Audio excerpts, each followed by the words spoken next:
Yes N glory YouTube channel के online platform पे एक बार फिर से आपका हार्दिक स्वागत एवं अभिनंदन है।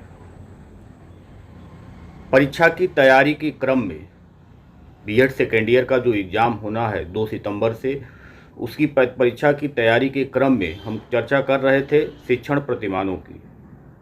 अभी तक हमने शिक्षण प्रतिमान का अर्थ देखा, शिक्षण प्रतिमान की परिभाषा को देखा, शिक्षण प्रतिमान की विशेषता को देखा, शिक्षण प्रतिमान के कार्य को देखा, शिक्षण प्रतिमान के आधारभूत तत्व को देखा।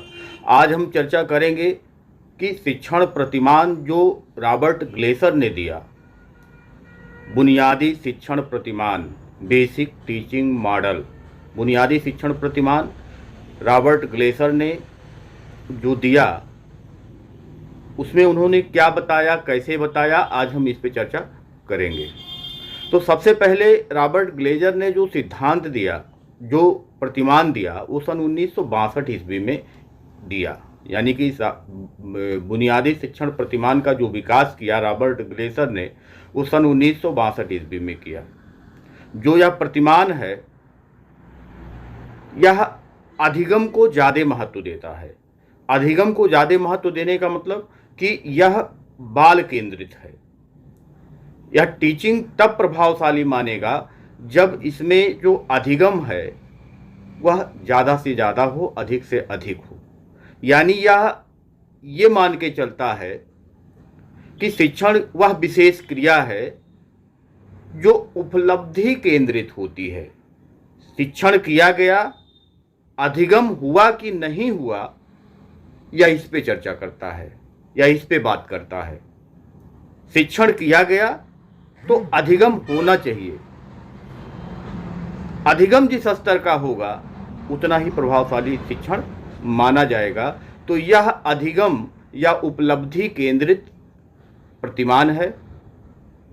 इसमें उन क्रियाओं का अभ्यास किया जाता है जिससे जो अधिगम है उसका जो स्तर है वो अधिक से अधिक ऊंचा हो। छात्रों का जो बौद्धिक स्वरूप होता है, बौद्धिक एकीकरण जो होता है, उसमें जो स्वतंत्र निर्णय लेने की क्षमता होती है, उसको पहचाना जाता है और उसी के आधार पर शिक्षण कार्य किया जाता है। यानी जब टीचर क्लासरूम में जाता है तो तुरंत वह शिक्षण कार्य तो प्रारंभ नहीं करता है। शिक्षण कार्य प्रारंभ ना करके वह सबसे पहले बच्चों के स्तर को ही जानने का प्रयास करता है, यानी पूर्व अधिगम को जानने का प्रयास करता है। जैसे आपने हार्वर्ड मॉडल पे जो आपने बनाया होगा पाठ्य योजना, उसमें आपने देखा होगा कि उद्देश्यों के निर्धारण के बाद तुरंत आप उसमें पाठ प्रस्तावना यानी प्रस्तावना प्रश्नों के माध्यम से आप बच्चों से उनके पूर्व अनुभव, पूर्व ज्ञान के बारे में आप जानकारी प्राप्त करते हैं। जिस प्रकार का पूर्व अनुभव, पूर्व ज्ञान उनको होगा, उसी प्रकार से आप उनको टीचिंग करेंगे, उनके स्तर को जान करके आप टीचिंग करेंगे। तो इसमें भी वही है, बच्चों का जो बौद्धिक स्वरूप है, बच्चों का जो पूर्व ज्ञान है, बच्चों की जो स्वतंत्र निर्णय लेने की क्षमता है, उसको पहले हम जान करके और उसी के आधार पे हम बच्चों को शिक्षण देने का काम करते हैं। और ऐसा जो होता है वह रॉबर्ट ग्लेसर के बुनियादी शिक्षण प्रतिमान में लिखा हुआ है, बताया गया है। तो आइए इसकी चर्चा हम आगे करते हैं। ग्लेसर का जो आधारभूत शिक्षण प्रतिमान है, यदि इसकी हम बात करें तो ब्रूस जॉयसी ने के अलावा मार्सवेल, इन लोगों ने इसको कक्षा कक्ष मीटिंग प्रतिमान नाम दिया है। ग्लेजर ने नाम दिया बुनियादी शिक्षण प्रतिमान, ब्रूस जॉयसी और मार्सवेल ने इसको नाम दिया कक्षा कक्ष मीटिंग प्रतिमान, क्लासरूम मीटिंग मॉडल, इसको नाम दिया उन लोगों ने। इस शिक्षण प्रतिमान के अनुसार शिक्षण प्रक्रिया को 4 भागों में विभाजित किया जाता है, या कह लीजिए कि रॉबर्ट ग्लेजर का जो बुनियादी शिक्षण प्रतिमान है उसके 4 आधारभूत तत्व बताए गए। या आप कह सकते हैं कि शिक्षण को इन्होंने 4 भागों में बांटा कि जब कोई टीचर शिक्षण करेगा तो किस किस स्तर पे क्या क्या करेगा, स्टेप बाय स्टेप वह क्या क्या करेगा, इसकी चर्चा इसमें की गई है। तो चारों जो इन्होंने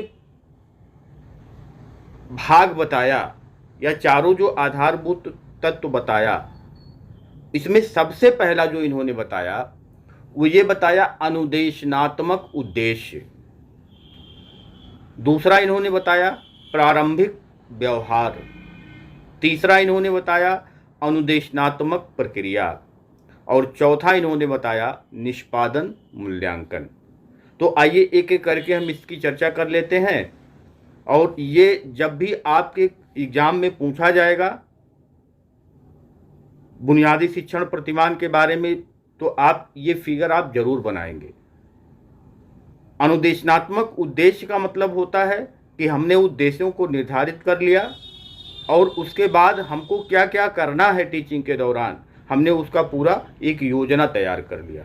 यानी हमको किस विधि, किस प्रविधि, किस शिक्षण सूत्र, किस शिक्षण अधिगम सामग्री का प्रयोग करना है। सबसे पहले हमने उद्देश्यों का निर्धारण किया। उद्देश्यों का निर्धारण करने के बाद हम कौन सी टीचिंग विधि लगाएंगे, कौन सी प्रविधि लगाएंगे, कौन सा शिक्षण सूत्र लगाएंगे, कौन सा शिक्षण आव्यूह लगाएंगे, कौन सा शिक्षण सिद्धांत लगाएंगे, किन शिक्षण अधिगम सामग्री का प्रयोग करेंगे और किस प्रकार का व्यवहार क्लासरूम में किया जाएगा, ये सारी चीज़ें अनुदेशनात्मक उद्देश्य के अंतर्गत आती हैं। यानी ये शिक्षण से पूर्व की अवस्था है।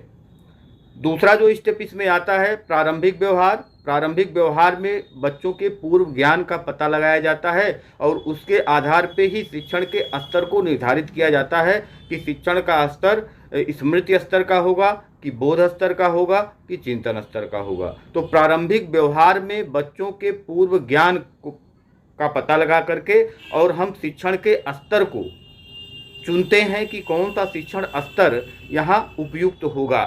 तो दूसरे में प्रारंभिक व्यवहार में हम करते क्या है, बच्चों के पूर्व ज्ञान का, बच्चों के पूर्व नॉलेज का हम पता लगाते हैं, बच्चों के पूर्व के स्तर का हम पता लगाते हैं और उसके अनुसार हम अपने शिक्षण स्तर का चुनाव करते हैं। अब अनुदेशनात्मक प्रक्रिया ये अंतःक्रिया की प्रक्रिया होती है। शिक्षण अंतःक्रिया यानी यही टीचिंग होता है।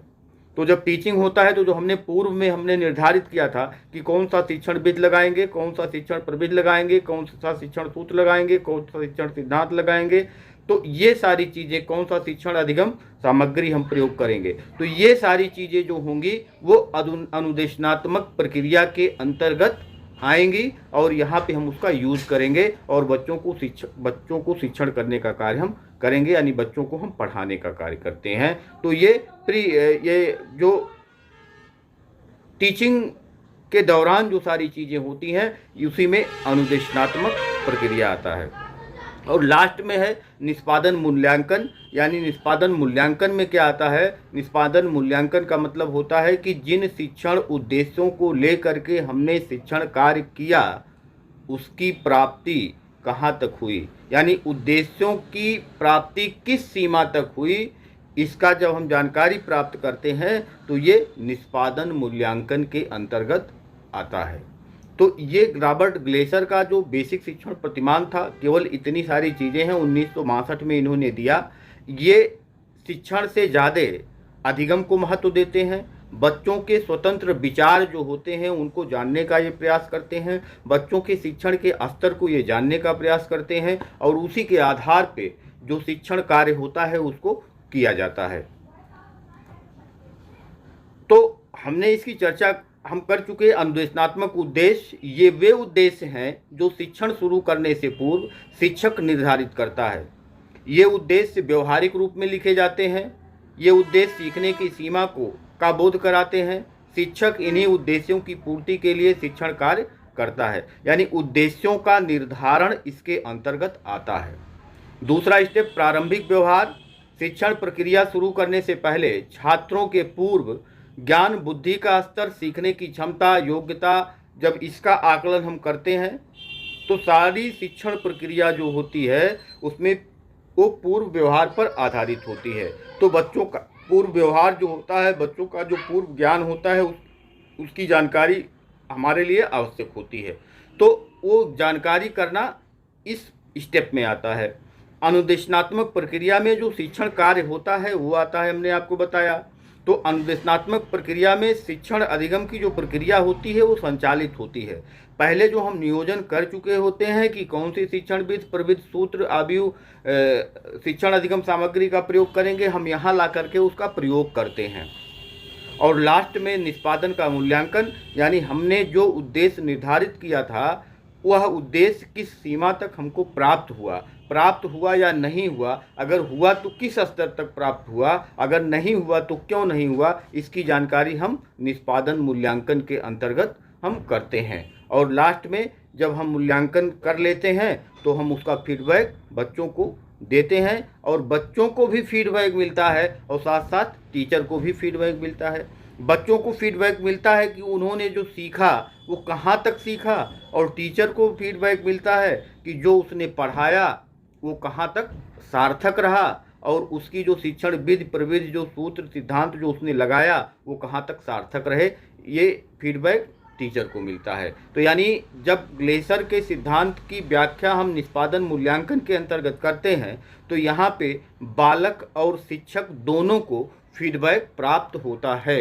इस चीज़ को याद रखिएगा कि बालक भी फीडबैक प्राप्त करता है और साथ ही साथ टीचर भी फीडबैक प्राप्त करता है, दोनों को फीडबैक यहाँ से प्राप्त होते हैं। तो 4 स्टेप ये याद रखिएगा: अनुदेशनात्मक उद्देश्य, प्रारंभिक व्यवहार, अनुदेशनात्मक प्रक्रिया और निष्पादन मूल्यांकन। अनुदेशनात्मक उद्देश्य में हम उद्देश्यों का निर्धारण करते हैं, प्रारंभिक व्यवहार में हम छात्रों के पूर्व ज्ञान का पता लगाते हैं, अनुदेशनात्मक प्रक्रिया में हम शिक्षण करते हैं और निष्पादन मूल्यांकन में हम जो भी पढ़ाए उसका हम मूल्यांकन करते हैं कि बच्चों ने कितना सीखा और हमारी शिक्षण अधिगम जो प्रक्रिया है वो कितनी प्रभावशाली रही, हमने जिन जिन विधियों शिक्षण सूत्रों और शिक्षण अधिगम सामग्रियों का प्रयोग किया वह कितनी प्रभावशाली रही। तो ये था बेसिक शिक्षण प्रतिमान जिसको रॉबर्ट ग्लेचर ने सन 1962 ईस्वी में दिया था। अगर आप चैनल पे नए हैं तो चैनल को सब्सक्राइब कीजिए, लाइक कीजिए और अपने दोस्तों में इसको शेयर कीजिए। जिसको इसकी ज़रूरत है उस तक यह वीडियो आप ज़रूर पहुंचाइए। और अगर वीडियो आपने देखा है लास्ट तक तो निश्चित रूप से आप पहले लाइक करिए और शेयर ज़रूर करिए। धन्यवाद, नमस्कार।